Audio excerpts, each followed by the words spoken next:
Welcome to the Independence by Design podcast, where we discuss what it means to be a business owner and ways to get unstuck from the day-to-day so we can design a business that gives us a life of independence. The AI hype is in full swing. We all are bombarded with new tools, new consultants, and the platforms are leapfrogging each other every day. However, there are some very practical hurdles that most companies have that I see. And I want this podcast today to be very practical for you because the big hurdles that I see in between people now and then actually leveraging AI is clean data, process management that's digitized, and then being able to actually make better decisions. And Bob Muller is on the show today. He runs the document management division of Image One. It's a blast from my past because I built up the document management division of my old company. And don't hit stop right now because you're here in document management. This is a very practical and useful podcast because Bob is going to talk about change management. Like, how do we actually get our processes digitized? And a lot of it has to do with change management. He's going to walk through how they do this in organizations for the accounting department, customer service, purchase orders, lifting that data from the analog world, digitizing it, and then being able to see all your processes so we can maintain our margins and scale our margins and have more throughput. Then we can leverage AI because we have good data and we have a clear outcome. So Bob is full of unbelievable amounts of practical tools and approaches to understanding change management, how to look at your data, how to think about it, and then how to leverage technology to enhance your margins. You're absolutely going to love this podcast. Thanks everybody for tuning in, and I hope you enjoy this podcast with Bob. Bob, I am super pumped that we're going to be having this conversation. Our dear friends, Rob Dubay and Pat Hobby, thought we should have a conversation. My old industry, you've been in the space that I was in. It's been a hot, minute/11 years since I was in the software automation space. But what I thought I'll do, Bob, is I'll frame up why I'm excited to have you on this conversation. And then you can give us a little bit of your background because I think your journey of how you got to where you are is very helpful context. Okay. But the reason that I was pumped to have you is, when I look at the owner's framework that is hovering in parallel with something like EOS, which you're familiar with, obviously at Image One, is how do you manage the company from the boardroom, making sure the systems and processes are all tied to the financials, that are making sure that they're on track with the ownership goals. And one of my modules in phase 2, which is the build phase, is scaling operations. And that everything that you're doing with software automation and making sure, and there's a lot of different rabbit holes we're going to be able to go down, from data to automating different processes and increasing margins and all that kind of stuff. But outside of just how applicable that is to the framework, I loved your space. I mean, I loved what I used to do, and you're in the middle of it. So I was like, yeah, now I get to talk about my old world. So Cool. Let's do it. that's kind of it in a nutshell. Yeah, fantastic. I'm really pumped to be here. Excited to share whatever I can. Yeah, it's a cool space to be in. Having been in it for 20 years, a little bit longer than the 11, but I'm excited because it always changes. There's nothing that's ever the same. You're talking about software and automation, so it's always an adventure. Find a lot of fun. That's why when we caught up on the pre-recording, I was like AnyDoc and Fortis and Content Central and all these tools, and it was like big CapExes and how much money people were spending, and it was a one-time fee, and now everything's SaaS, and it's changed a lot. But the purpose of automating processes and getting clean data and all that stuff all stays the same to increase our gross profits and increase our deliverability. But Bob, why don't you just walk us through how did you get to doing what you're doing? Because I think understanding operations of companies is just unique than applying technology to it. And I love the backdrop, and I think the audience will like it too. Yeah, sounds good. I had no idea what I was gonna do, to be honest. I went to school and did a lot of programming and did all the computer science work and realized very quickly I did not want to sit in a cubicle and just write code for the rest of my life. That just wasn't for me. And so, given AI, are you kind of happy you didn't do that? Yeah, it's probably a good career path, good career decision 20 years ago. And my wife was looking at a paper, out of all things, and then found this job at a local copier dealer, of all places, and it's all about networking and like, you know what, I need a job. Let's go do this. I don't want to be a coder, and let's give it a shot. And lucky for me at that time, this is back 2000, 2005, 2006, they had just started talking about something called document management and like this brand brave new world of having, PDFs and digital documents. I'm like, oh, I that's kind of love it. cool. Like, what's this whole thing about? And so, spend some time, on the networking side and really get involved, kind of understanding what this document management thing was, all like the old Florida states, as you mentioned before, and really gravitated to it. So spent a lot of time working hand in hand with the director at that time, and really starting to understand, what the technology is not what's important. Yes, it's a piece of it, but that process and understanding kind of the business side, that's what is kind of the main selling point. And so I just got all kind of geeked out with that. And so on the project management side, did all the technical work and got to see all the inner workings. As you're working with companies through those processes, you just kind of through osmosis learn, kind of how different companies operate. And that knowledge has served me very well because an AP process is not any different from company to company. The end result's the Hmm. same, but the means of getting there is such a unique path. Just being able to see that throughout these companies was so exciting. So I got hooked. I got hooked on it, and I've been doing it for 20 years now.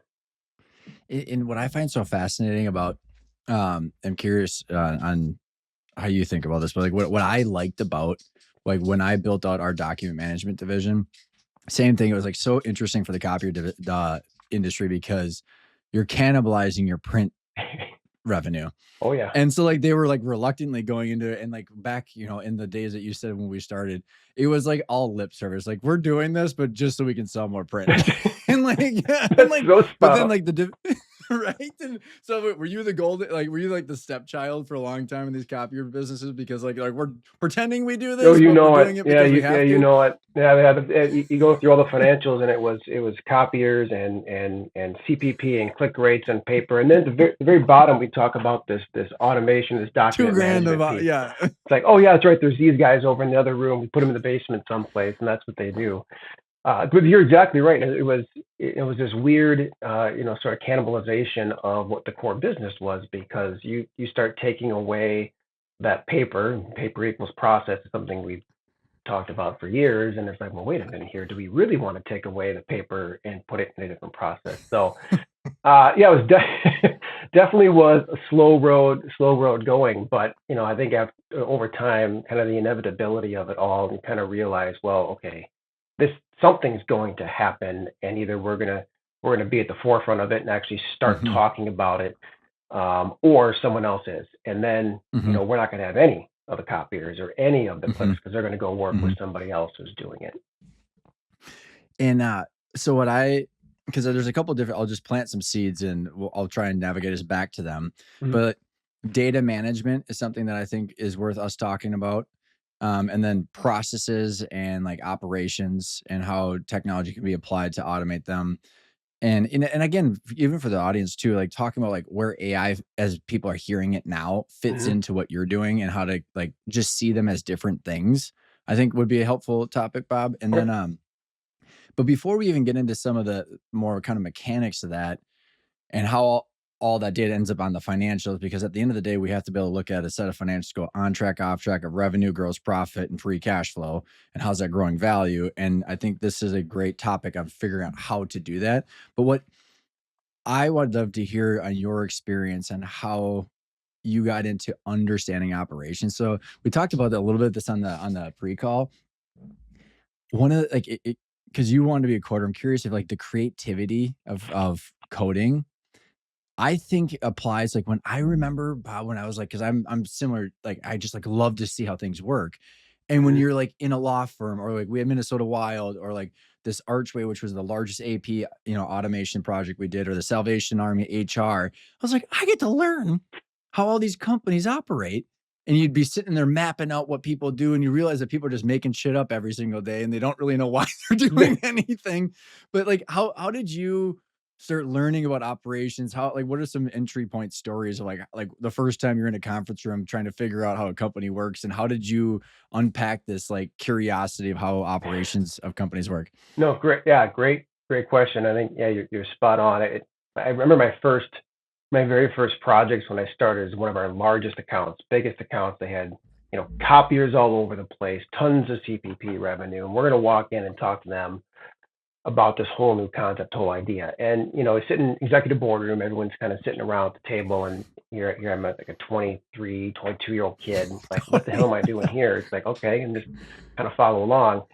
And it was so interesting because you got about 10, 15 minutes into it, and you realize that they had no idea what it is that they really wanted to do. Like, somebody had this idea that, hey, we got to take a look at our customer service and the way that we're processing orders. It's taking too long to get orders through. We're hiring a bunch of temp work throughout certain parts of the season. We're paying for overtime. And so, hey, let's set up a meeting and talk to us about what we could help help to streamline that. And so, like, one of the first questions we ask is, well, what's your current process today? Like, what are you doing today? Like, just walk us through so we get some groundwork, get the framework of where to start. And it was probably an hour later, and they had gone around the table, and everybody had a different idea of what they were actually doing to process orders. And it was kind of like this realization, like, oh, okay, so maybe it's okay that I'm sitting in this room, and people really don't have it all figured out. And I'm kind of like you. I like taking things apart. I like seeing how things work. I really like to be a problem solver, and so just kind of dove in and start.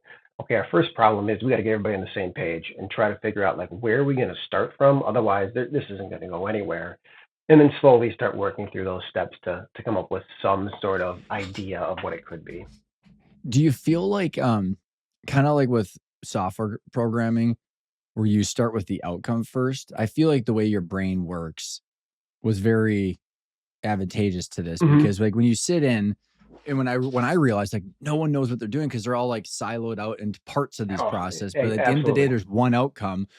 So how did you like when you're talking about the outcome driven? What are some like different, is it customer service, accounts payable? Like maybe walk through some of the outcomes and the processes that are like low hanging fruit for people. And what are the outcomes that people are striving for? Well, I think the outcomes have changed over time. So we can kind of talk about what I'm seeing today. If that works, I always go back and see what we were Yeah, for doing, sure. 20 years ago. Today, I think the outcomes people are looking for is we have talent shortages. We have issues just hiring or maintaining, keeping good people, or keeping the people we have motivated and energized, and in a role that's fulfilling. So you want to hang on to your talent, and so a lot of the times the outcome we're looking for is just trying to do more with less has been around forever, but do more with less, but also make it a position that is exciting, enriching. It's something that is enjoyable to do, so I don't have to figure out what to do with that good talent that leaves. So usually when we're starting, for the outcome, like on a customer service project or processing orders, really any paper intensive or process intensive where we are handling, throughput of documents or data, we try to understand at the very end, okay, what are we trying to get? Is this a cost saving measure? Is this a hiring problem? Is this a acquisition? Am I trying to incorporate too much into my current workforce?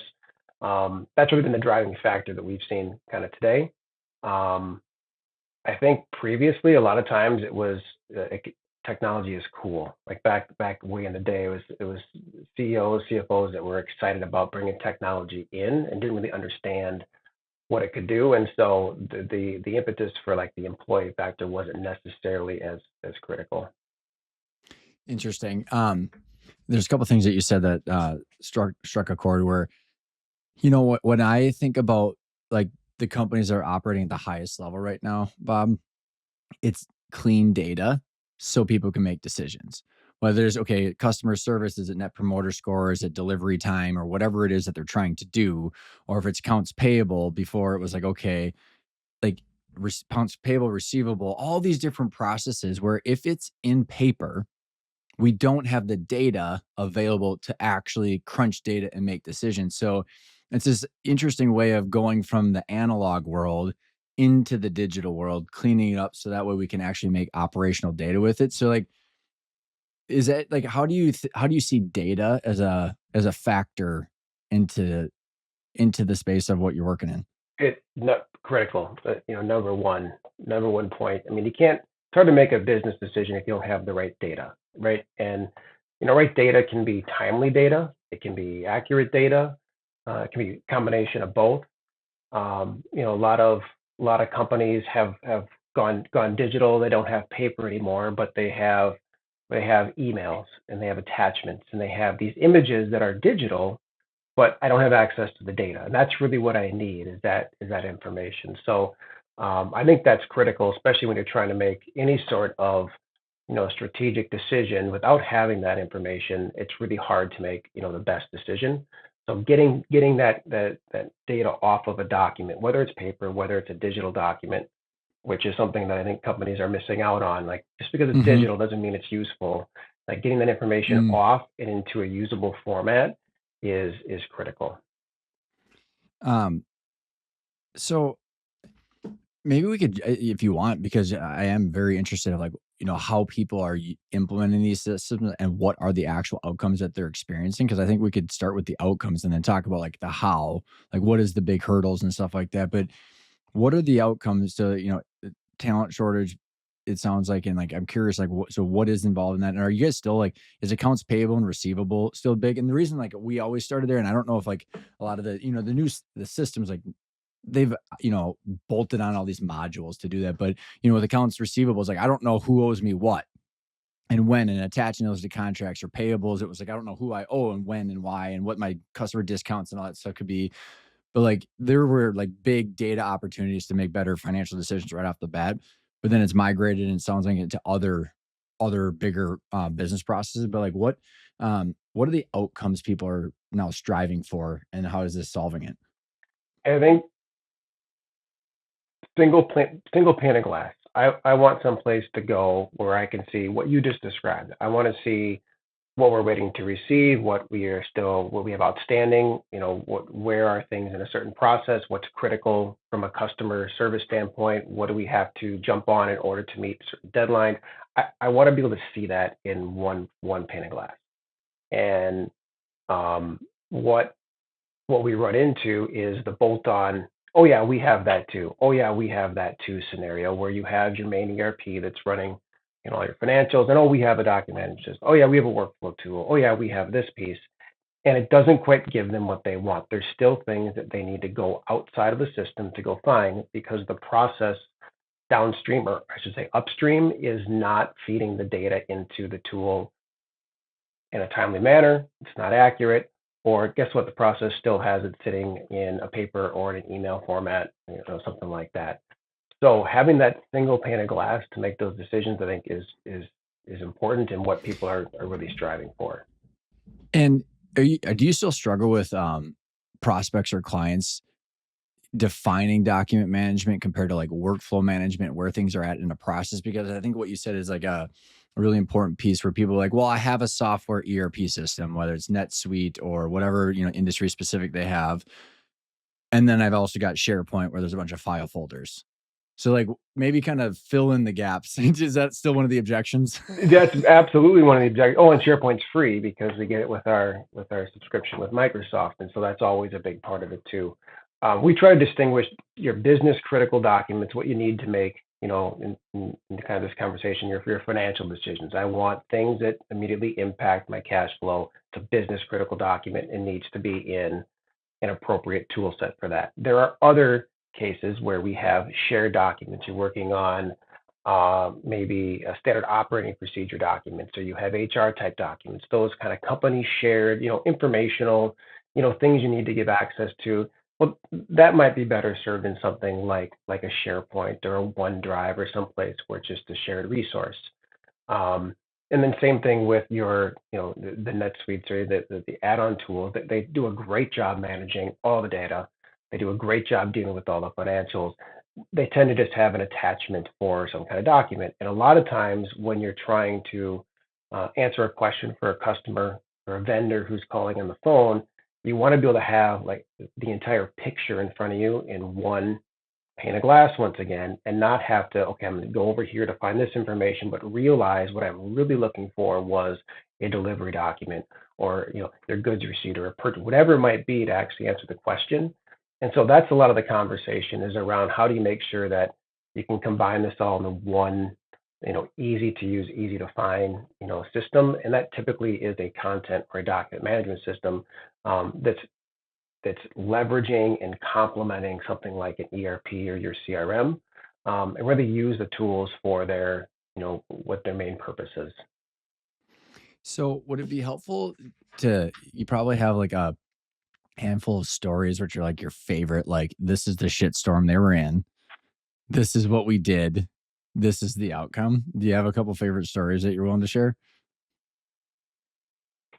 Yeah, let's see what stories I can share. Yeah, without getting myself into too much Well, you trouble. can always just whatever ABC company. Yeah, no, no, I'm kidding. Um, yeah, let's start. So I shouldn't say I like companies that that are distributed across multiple footprints, multiple states. They have multiple offices. A lot of times, left hand doesn't know what the right hand is doing. So remember one situation where they have everybody's kind of doing their own thing.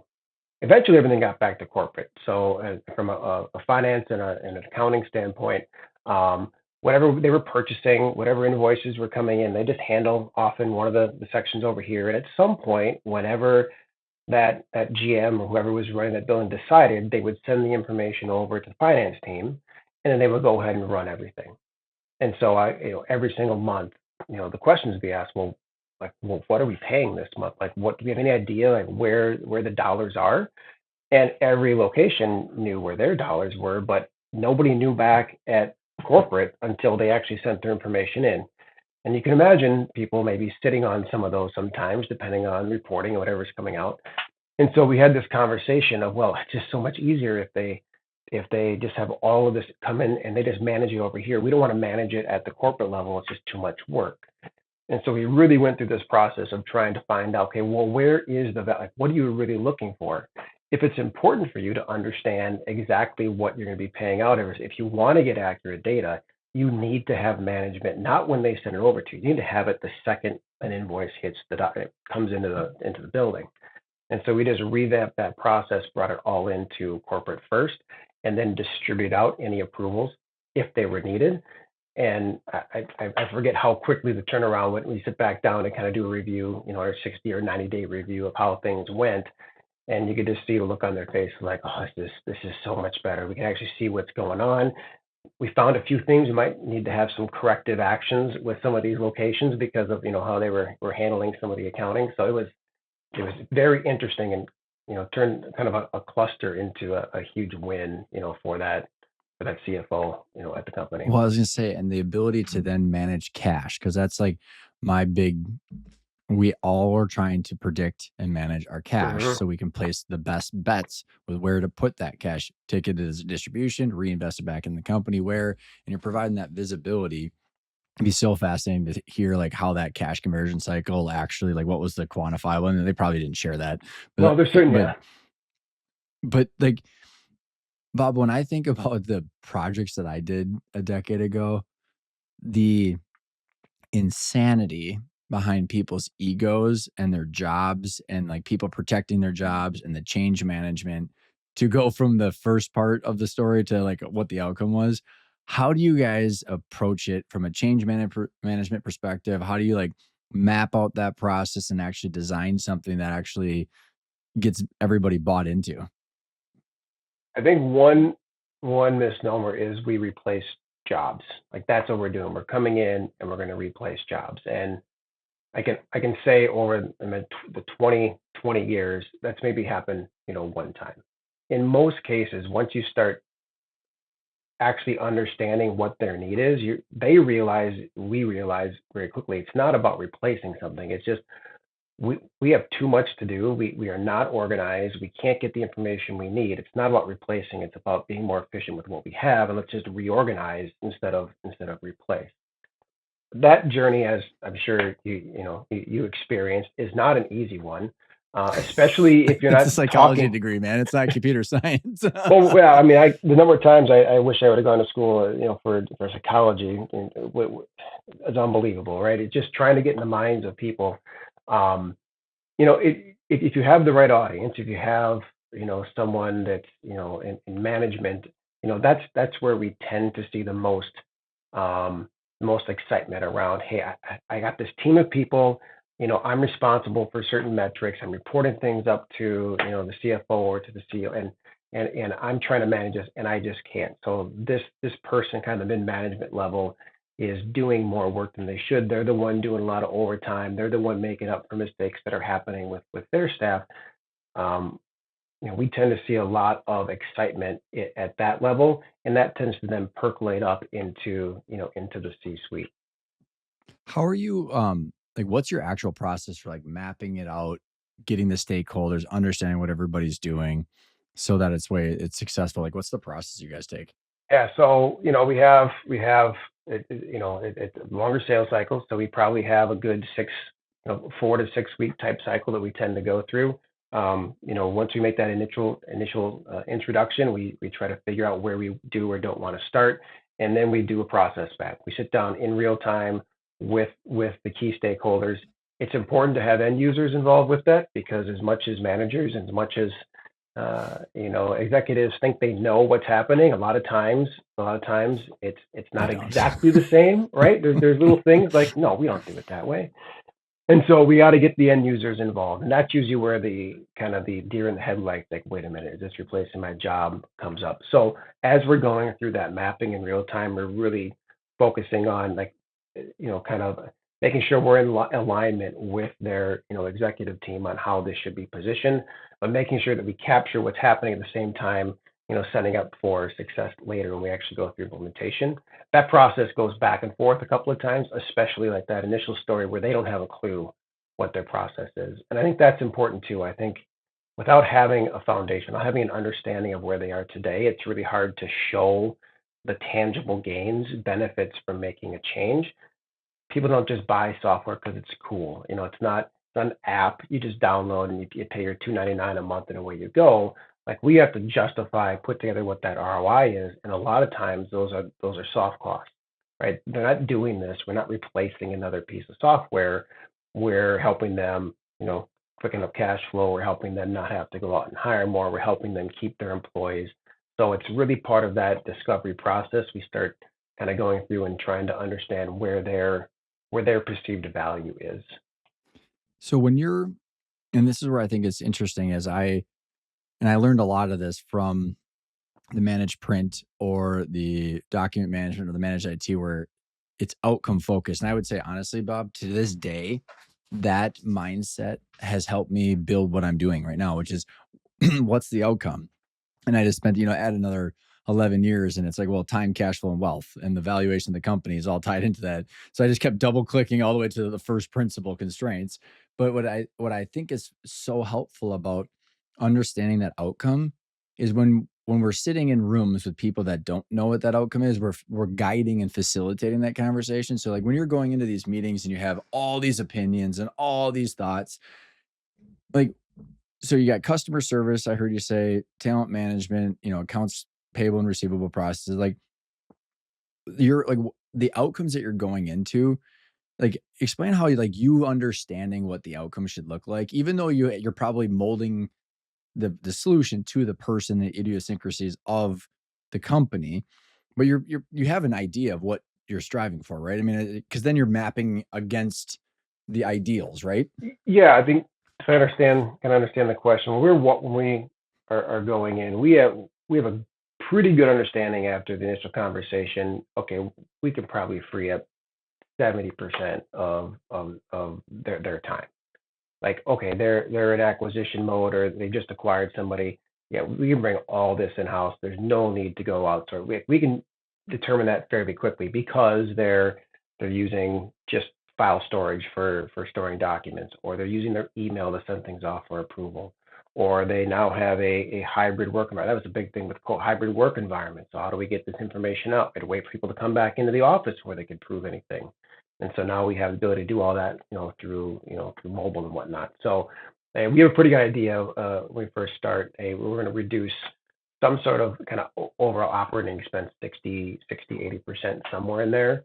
A lot of times errors are another big thing. Another kind of like, oh crap moment. Somebody ships a part to the wrong part of the country by accident, and it's an $80,000 oopsie because it's on a flatbed truck and those don't just turn around. So there's those mistakes that happen in these manual processes too that typically come out, especially from that kind of middle management, because they're the ones being held responsible if their employees are the ones that aren't, performing appropriately, that come out. So that's really kind of where our head is when we're going through and mapping it out. It still has to fit though. It still has to to make sense for that company. I can't tell you how many times, maybe you ran into this too, where companies just aren't ready for any kind of transformation. They like, it's a culture shift. It's a It's a mindset. mindset. And Yeah. if Yeah. they're not ready for it, I mean, we can show you X number of $1,000 a month savings. We can put all that in front of you, but if the company's not ready for it, that's going to be a negative impact on the company as a whole by trying to shove something like this in there. So that's Do you kind guys of do the like a filter of like, okay, like this client?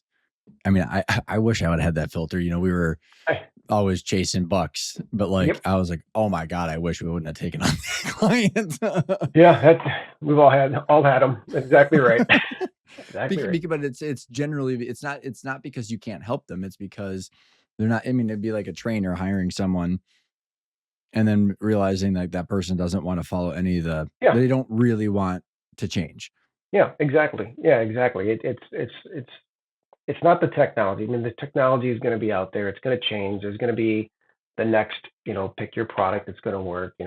AI is out there, so there's going to always be something. But if the culture of the company, if the leadership of the company is not ready to really, grasp and really, take the lead on that and run with it, then we've seen it where it's a detriment to to us as a partner because we're just spinning our wheels trying to help them out, and they're just getting frustrated with it, and it's about the exact opposite experience as what anybody wants to have. So Yeah, it totally. yeah. And I think about like, you know, where all of this leads to, I think in my head, Bob, is like it's just the speed of accurate decision making. And whether it is on customer service or inventory management or purchase order processes or accounts payable and receivable, whatever it is, it's just can those managers and executives make decisions as fast as possible with the accurate data? And there's two parts to this that and I think this kind of piggybacks off into AI right now, and I'll get to that in a sec. But the difference, what I used to remember, and I'm curious on what the evolution has been on the technology is other than looking at, like you said, like the SharePoint file folder structure or the data in the accounting system or ERP system, it's where are things at in a process. And so my favorite example is I have a friend that he built out a title management. So we actually used to do a bunch of title work, title management stuff. He created it's Simply Close or Close Simply. I don't know if you ever heard of that tool. Mm. He calls it the pizza tracker for title. But like it's like I like that. it's like, because when you order a pizza, you're always wondering where the hell it is. Yeah, exactly. And so it's that on any process where it's more about like, okay, where is this at in the process? I mean, that's where I think about workflows and processes. I mean, do you have thoughts or examples on that? No, well, that's yeah, exactly right. That's that single pane of glass. Like I want to be able to just click a button, and I want to see exactly where my order is through the process. Where is it in like manufacturers have this already. They like if you want to know where something is on the floor, they spend a lot of time, a lot of money, a lot of energy in systems. They know exactly where that product is going through production. And you don't think about the back office. It's very similar to what you said. I want to know where that invoice is. Where's that customer order coming in? When's my shipment? Where are my payments going? I want to see that all with numbers next to it, and I don't want to have to go find it.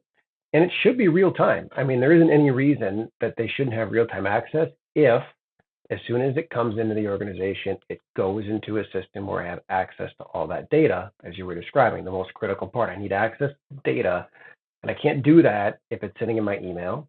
I can't do that if it's just sitting out on a network share someplace. I can't do that if it's in a filing cabinet. So you got to get it into something that can grab and use that data then to give those executives that ability to see that in real time. Well, I just think, I mean, it is so fascinating to me, Bob, because like I spend 99% of my brain in the future. And one of my biggest weaknesses is how fast I think that future is going to come. I think I'm going to be more accurate as AI accelerates the rate of change. Yeah. But I remember sitting around a bonfire with my best friend from college, and he's the most pessimistic, like, I don't know, like him and I are the polar opposites. I'm like, all paper is going to be gone.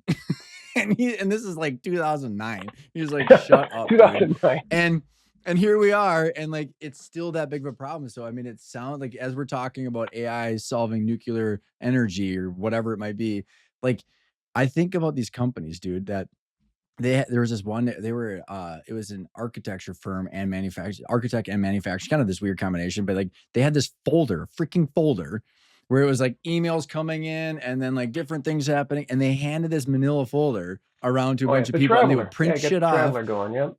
Yeah, and no one knew where it was. And like, where's everything at? And it was a total shit show. So I just think it's so fascinating how like it's still a thing. Well, and that's what I find fascinating about the whole AI conversation is like, what is AI going to do for that company that has paper in a filing folder that's being walked around the organization? Like there's steps that need to happen before you can take advantage of everything that's happening in the world of AI. You have to get it in some sort of digital format. It can't be sitting in paper. Otherwise, you can have the world's most expensive, best AI that's out there. And unless it's actually physically reading documents because they're in paper format, it's not going to be very helpful.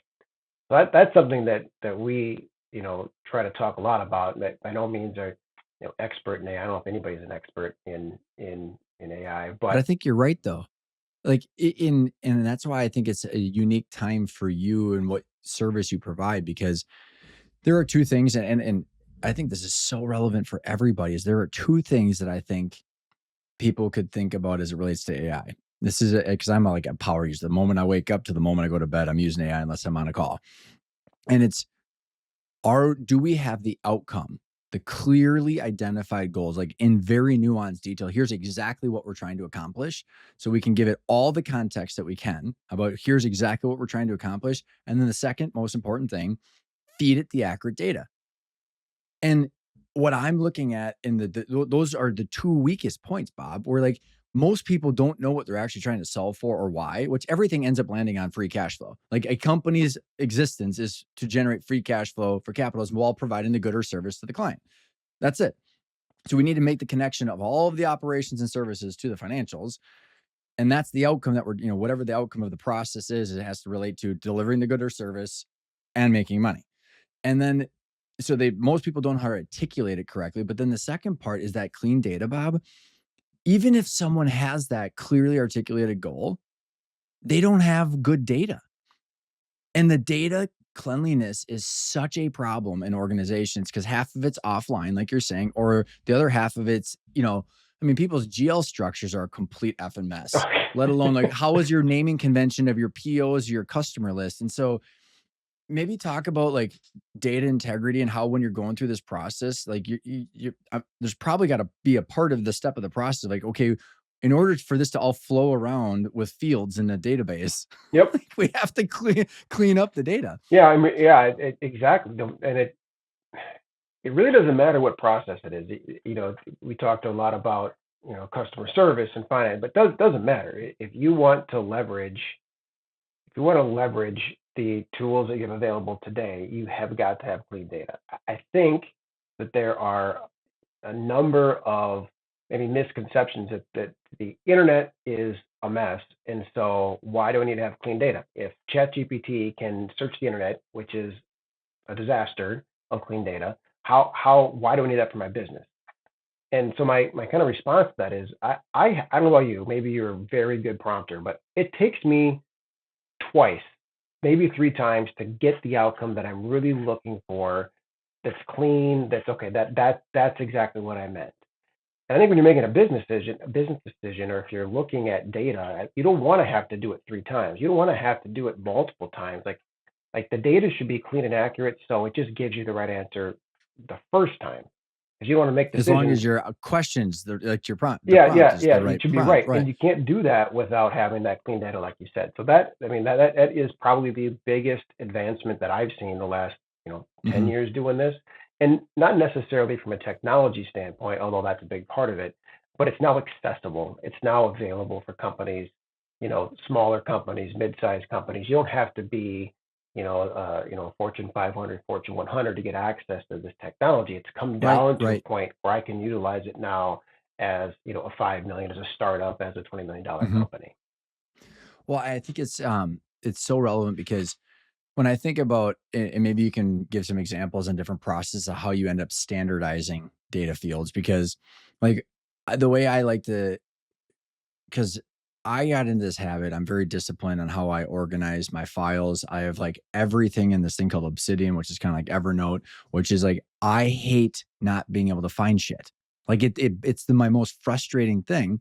So standardization, and it came back from my document management experience of like, how are the folders structured? So if it's clients, then how are we labeling the clients, the type of service, how are we doing the POs, or how are we managing the inventory and the labels of the inventory, or whatever it is, so that way we can easily find it and make decisions. And I think Bob, what's so fascinating, and Pat Hobby and I have been talking and working on this standardized financial model, because like this is a use case of just me, where like I have spent a lot of years understanding how financials work. But like even you, if you owned a company and you said to me, all right, Ryan, here are my financials, and you sent them over to me. You know what I say to people? It's like someone giving me access to their Google Drive folder and going, good luck. Here's my brain on drugs. It's like, I don't know how and why you organize all this stuff. And we should organize our data in a way that someone else without having the context would be able to know what the hell's in there. Absolutely. Otherwise, So it's how are you going from like, because how I've overcome that on the financial side is like, here's a standard template where you have to think through what are your revenue lines, what are your cost of goods lines, what's your overhead lines, and you have to map your different random junk bullshit into these standard ones. So then AI and then me or anybody can analyze them in a thoughtful way. But how are you going through in that like process of mapping, cleaning up and standardizing data? How do you help people with that? it's same process you just described. I think the first thing is not folder structures. Folder structures, in my opinion, they're a waste of time. Um, what type of document do you have? Oh, I have an invoice. Okay, what are the key components of an invoice that I need for my business? Invoice number, date, line items, whatever. You go, okay, there you go. That's our model. We do a lot of modeling, and then you take that model, you give it to an AI engine, and let the AI engine ingest all of your documents as they're coming through, and it takes that applied model and says, okay, where do I get this off this document? And then it becomes a piece of data for you to use down the road. And then you have your full text search as a backup where you can read anything off the document, which is in like Mhm. a bigger data pool for you to pull from. But you And do the then exact and then for you're every single document, purchase orders, sales right, orders, right. whatever it is. Yep. I thought it was, I can't remember, there was, this archway, I don't even know if they're still around, it's been forever, it was like 3,000 different types of invoices, because 'cause you're like, where's the dollar amount What year? field? What year was Where this? it What was that? What year was this? This 2010. So wow, okay. So Something like, some of the old school OCR, like pulling templates off and that sort of thing. yeah, so, like, and maybe you can speak to this, because like, look, maybe I'll explain my old thinking of, like, what the process is, because there's the data capture, Hmm. which you're pulling the data off of the document, then you're digitizing it into data fields that are standardized. Then you can workflow around those. Like if it's over $5,000, you need to send it out to the manager for an approval. But if it's under, then it goes right to the payables department. And if there's a discount and it's our supplier, but like you're lifting all that data, and like there's unstructured data. So what those OCR engines are doing, right? They're like Yep. looking for, where does it say invoice? There's a number next to it, but I used to use AnyDoc and Oh, I remember any Kofax. doc. Oh yeah. So like there's the capture part, data standardization, and then the workflow part. Can you kind of speak to that? Is that still how it works, or is I there think other it's ways very to yeah, think about it's very similar. It's just a lot quicker and a lot cheaper to do now. It doesn't take a lot of effort to go in and do it all. I think companies 20 years ago got invoices from their vendors and had to figure out, do I pay these or not? And companies today are still getting invoices from their vendors and they're having to figure out, do I have to pay these or not? So like the actual process itself isn't really that different. It's just the technology. If you actually go through it and have an actual, okay, what are we willing to put a variance around? What are we willing to not put eyes on? Because there's value if I don't have a person sitting there doing that. Let's let them out. Let them go and talk to customers. Let them answer the phone, like that sort of thing. But the process isn't much different. It's just faster and it's cheaper than it was, 15, 20 years ago. how where in your guys's implementation do you help people understand those variances? Because I can imagine most people haven't thought about those rules prior to engaging with you guys. Maybe they have them in their head or one person's got them, but how do you extract those variances? Yeah, we do try to do that during the mapping process because it's really hard to have like a 5-page standard operating procedure document that you're reading through to really get an understanding of what is going on. So visually getting a nice map, a nice diagram of what's happening, and we can zoom in on the parts that are quality control or manual intervention or whatever, and then we can have a discussion around why. And experience in providing insight to how other companies have operated, what they've decided to do is always helpful because sometimes, as you said, they haven't thought about it. They don't know what they don't know. So, trying to give them some ideas, but then we really interrogate those manual steps. And do you really need to have them or not? Some companies aren't ready for a fully automated. They want to have eyes on. It's critical for them to. So great, no But you can problem. pick and choose then parts of the process, Yep, and you though. kind of pick and choose, and we kind of flip the switch on what parts. And usually, what happens, I don't know if you remember this, you have the paper documents. They'd scan them in, and we cannot get rid of this paper. We got to stick it in the filing cabinet for 6 months Yeah. because we might need it. And you'd follow up 6 to 8 months later, and they just got sick of putting the paper in there, so they started throwing it away. So it does take time. This is not a one stop one time project. Mhm. It's an ongoing investment in kind of that operational efficiency. It doesn't just happen day one. You got to walk the road to get to the point to, okay, now everything is automated. What's next?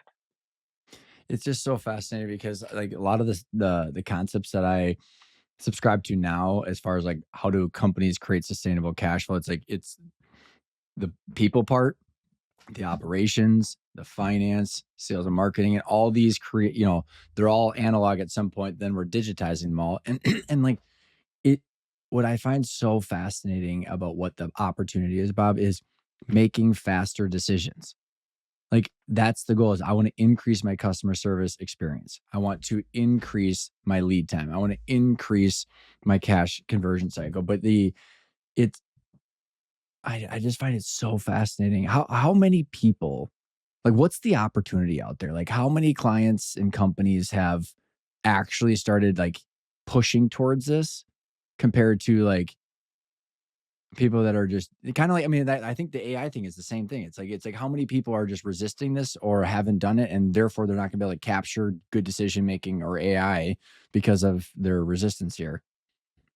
I, I think every company has an opportunity to. I mean, anybody that says that they have it all figured out, I would not believe that they have it all figured out. There's always opportunity. I think the challenge is just not knowing. I think that's the great part about technology changing so quickly is there's always new things and new opportunities and ways we can approach a company and different ways to educate. It also makes it really convoluted and very confusing. And so a lot of times there's just no action. Like I'm not going to do anything right now because I just don't understand it. So I think there's an opportunity, especially in any back office. There's some opportunity there. It's just finding someone, a partner, someone that you work with to maybe give you some new ideas or just take a look at it. Take the 30-35 minutes and just let's just walk through real quick and see what else is there because what may have been, what we're good right now, 6 months ago, it might change.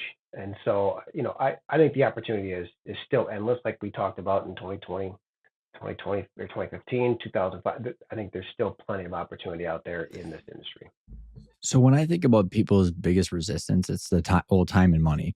So how do you like what? Oh, I mean, we can talk about the money part. I mean, I know that's come down because like any doc was like 200 grand, and then you're talking. I mean, Comes down, yeah. But it was ridiculous but how what you could do expensive for shit was. 200 grand back then, you can do for 20 grand now. I mean, I Isn't think that that's what crazy? people don't maybe realize if you've had your business for a long enough time and you've looked at this before. The implementation costs are cheaper because you don't need to have a team of engineers to go through and do it. They have AI tools incorporated into the workflow design part of it. So now the engineering is more of the design work and the understanding the why, asking the questions, going through the build part of it. It's Oh, not the interesting. Yeah, yeah, coding. It's yeah, yeah. not the dragging of the thing. All of that is so much All that. quicker Yeah, now. yeah. Yeah, and the technology itself is just once again, it's just cheaper. It's available now to these smaller businesses. Which I think you then hit then when if because I do believe that costs are probably not the biggest barrier here. It's people's mindset and how do I, if I'm even call it a hybrid where 50% of my shit's manual, how do I eat the elephant one bite at a time? And how do I pick the lowest hanging fruit? How much time does it take from my employees, from me? If I who's going to be making these decisions on variances? Like, so like what is the scope or scope creep on time commitment from people? So the first part, like where do you start? Where's kind of the lowest hanging fruit? It goes back to clean data. So if you still have a manual workflow, if you still have the steps in your process you're doing today, but we've ingested your content at the very beginning and now have usable data, we can now layer on top of that for the next project and the next project and slowly deal with the automation side. You may still do it manually. That happens quite a bit actually. Mm, I would recommend you don't want to try to eat the elephant. You want to take your one bite at a time, and just getting usable data is always step so you one. start at the capture side pretty Start the much, which is capture like let's side, get usable data, and then keep the same manual process. If that's where you want to start, that's fine. It's very little change. You don't have to reteach anybody what the new process mhm, is. You're not upsetting anyone's world. You're just capturing data up front so it's usable. And then slowly you start to, get some buy-in with, well, geez, now that we have this, wouldn't it be great if I didn't have to yeah. touch these ones? It's a great idea. And then we start going down that path. And then slowly but surely it just becomes an ongoing part of the company culture, which is to continually improve those processes once you have your strong foundation set. It would be an interesting metric for you guys to play around with. And I don't know if your clients would share the information with you guys or not, but um, you ever heard like one of the metrics that people have liked over the years is like revenue per employee. And I don't give a shit about revenue. And so what I like and how I think that there's a way to tie the effectiveness of what you're talking about into the business is gross profit per employee or gross profit per division. Because what in theory, or like probably most likely in practice, the entire point of doing what we're talking about here is to get clean data and to increase our throughput. I mean, there's a book called The Goal. You ever read the Goal book, Bob? It's about the theory of constraints. Oh my God, the book is so hilarious. It was written in the 80s. And I didn't listen to it when because I back on my shelf, I literally have process mapping chart books from like 2009. But the throughput, the book, the goal is like, okay, we're always looking at the biggest bottleneck and increasing the throughput. That's all we're doing is just constantly whack-a-mole on that throughput and the biggest bottleneck. And that's where I see the application of document management, workflows, and data management. And in theory, we should be able to increase our throughput of gross profit. So then, therefore, if we look at a division, whether it's account or finance or sales or whatever, and say, okay, what's my gross profit per employee of this division? We should be able to increase the throughput because if you're freeing up 70% of people's time, your payroll line on your income statement should not have to grow as much because then you have more people doing more things. And as the wage inflation goes up, and tribal knowledge is important, especially if you got a lot of manual stuff. So I'm playing around with this KPI of gross profit per employee. And then what I actually want to do is gross profit per hour of the owner. So we That take you the should whole build that company's in. Yeah, financials. exactly. Yeah, customers, they don't give us that information. That's a little bit too in the Right. weeds for a loop. But as with everyone's company, it'd be a great metric because at the end of the day, like what's important to you? Like why are you deciding to do something with automation? And it's exactly what you just described. And oh, by the way, maybe we can put out a better product. Maybe we can be, have more quality. Maybe we can be faster at things. There's all the things besides just financial that can come out of it, which should lead then to, better customer More cash flow, and retention. that's where that gross profit Yeah. becomes like if the gross profit and the gross margins are in line, growing or staying steady as people grow, there's more throughput of cash. And it'd be interesting if you went back to some of your clients, say, "Hey, you don't have to tell us this, but like, what's your gross profit per employee right now?" Or per division or what, come up with their metric and say, we would like to know. Because instead of them telling you the exact dollar amounts, Bob, I bet you they could see the increase if they were actually to track it. And Oh, it first went of all, up they can't track 5%, it. 3%, 12, yeah, whatever the Yeah, number. right. Yeah. Yeah. Oh, that's a good takeaway. Yeah, What do it'd be you very interesting. what what are some of the biggest opportunities you see coming down the pipeline? Like where are things headed and like where like what's the tool makeup? What are the things that people that you're excited with? What are some of the things that you think are hurdles for people? I'm excited about all the integration, all of the open integrations that are available now.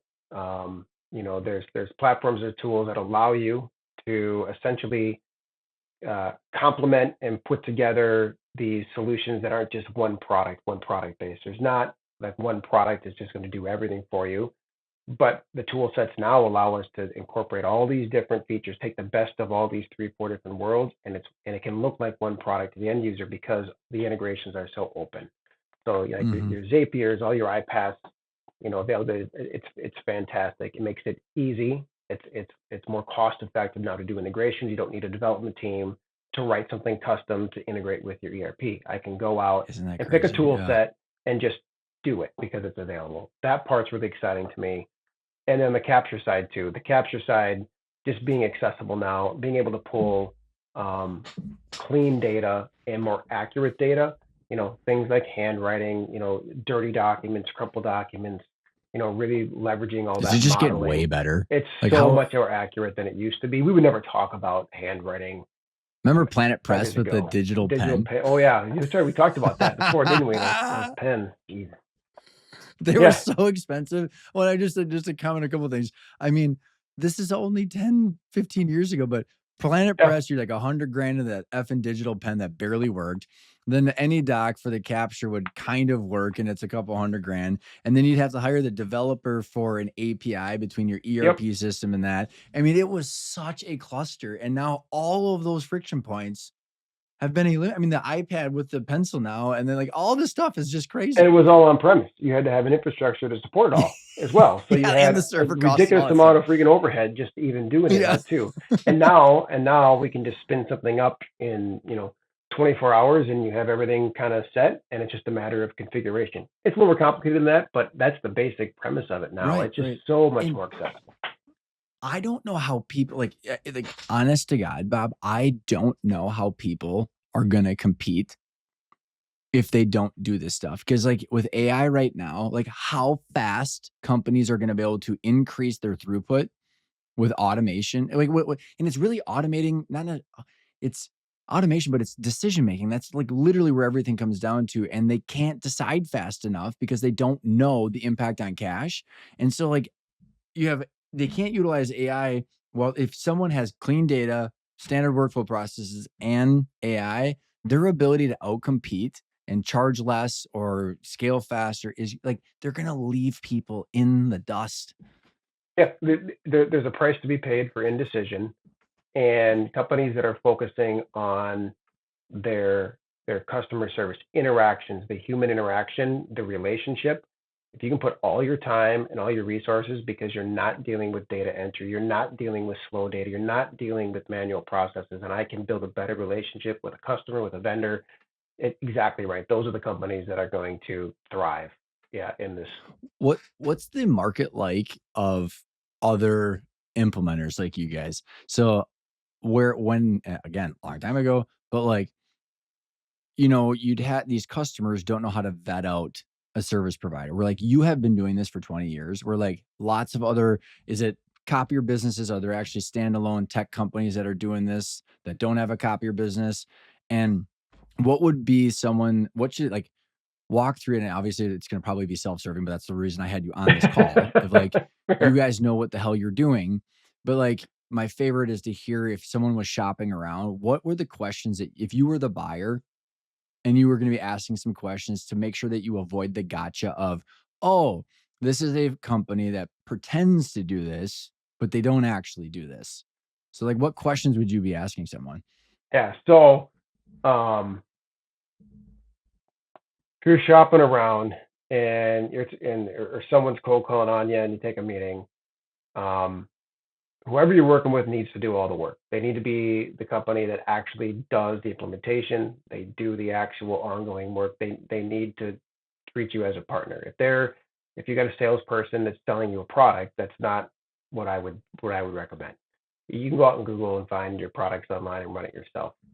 So that's the first thing. I think people who have multiple products, because there's not just a one solution that works. So if you're talking to someone in healthcare, you're talking to someone in legal, you're talking to somebody in K-12, finding something that is specific to their needs, I think is important. So you need to find a company that's got multiple avenues to go down to give you the best option, not just the only one that they just happen to sell. And I think if there's not regular reviews, if there's not a strategy for how they're going to continue to work with you and be that partner, as we kind of talked about, this is not just a one project and done. This is a Partnership transformation. This is on, a road. Like this, yeah. this is an ongoing thing. They need to be in line with that. And so, tell me how that's going to work. I think those How are about those the are people? critical. How about the people in the process of actually implementation? Because I bet you someone could have all those things, but they're just gonna stick it up and put it live and not do, is it process automation or like mapping out the process, like how they're actually going about Discovery, doing mapping certain out the things? process, pre-sales. I mean, if someone comes in and can give you a price day one, then they're just trying to sell you on something. So you need to actually be able to go through the process. There is a commitment on the business's part. Like, you have to be involved in it. If you're not involved in it, how do you know you're going to get what you want? Like, you need to have some say in what this is. And so if they're not going through that and they're going too quickly, just trying to get you to buy something, that'd be a red flag for me. Um, Well, how about like people on the team? Like what kind of characteristics or skill sets should the people on the team have? Business knowledge, obviously process knowledge. They should be creative people, in my mind. This is not just a black and white way to handle these things. You need to be able to think outside the box and oh, geez, I've never heard of that before, especially when you're going across different industries. Technical expertise is, I think, very critical, because saying you can do it and actually being able to do it are two totally different things.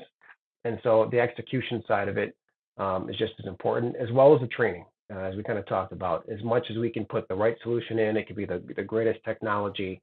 If there's not a nice handoff to your users of the system, if there's not training, if there's not continual follow up, it won't be successful, and it'll be viewed as a dud then. How do you map out scopes? I like scope creep. How much time? How I much love the time do laugh. we have? Like, uh, I just like If anyone's my old college buddy who actually his name is Stashi. God bless his soul. I love him to death. All the dumpster fires we put him on. Like he should be a politician in a different life.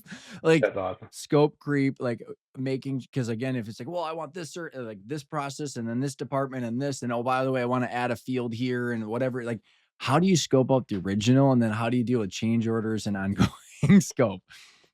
Boy, I think there's a lot of books written about that exact topic that'll probably explain exactly how you do that. For me, it's a balancing act. Um, I am. I've always been interested in those long-term relationships. We're not. I like really getting to know companies. The team that we work with, we just like to continually do stuff with these companies, and we genuinely like solving problems. And so it's critical when you're going through that first iteration to not stop that excitement and that want to be a partner. And if it's this well detailed, 49-page document that's got every single thing listed on it, sure, your engineers might feel really warm and fuzzy about it, but the experience with the customer is a whole different story. So I probably come from the camp of, let's find what's going to work for all parties involved. This is a relationship. I'm hoping, obviously, that this is going to be, walk as a partner throughout this whole transition. And here's what we can do, and put that together. So I definitely fall on the end of less is more when it comes to scopes. And if we get to the point where we need to have a conversation, we do. But I think that's the critical part with having talented, engineers doing the execution of these projects is what might be a big deal for some other service providers is really not that big of a deal for others. Yeah, the Oh, talent that's matters. a Well, 2 second change. No big deal. We'll just take care of it.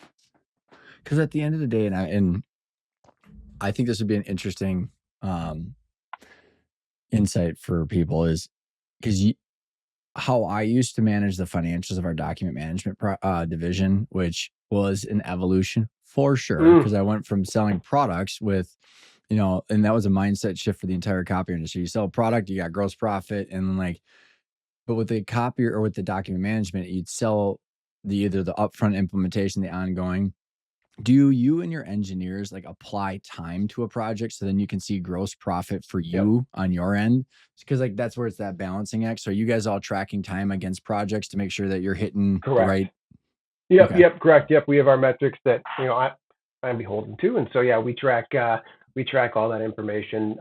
But from a customer standpoint, when we're working with somebody, it's usually a number. Like this is what we're committing to, and then we track it to see how well we did essentially on the back end. In some cases, we need to add more hours the next time we do a project like this. In other cases, we need to Yeah, have you're less learning. hours. You're instead of applying the learning to the person that you learned on, it's going forward. But I think Yep, the reason I brought that up, Bob, because it's like the world is just full of incentives, and I think it's just important to note, like when you're doing that scope or figuring out where are we going to start, you and your team are going through that process so you can align expectations. yep. Because you guys need to make your money. You guys need to make sure you don't overcommit or undercommit.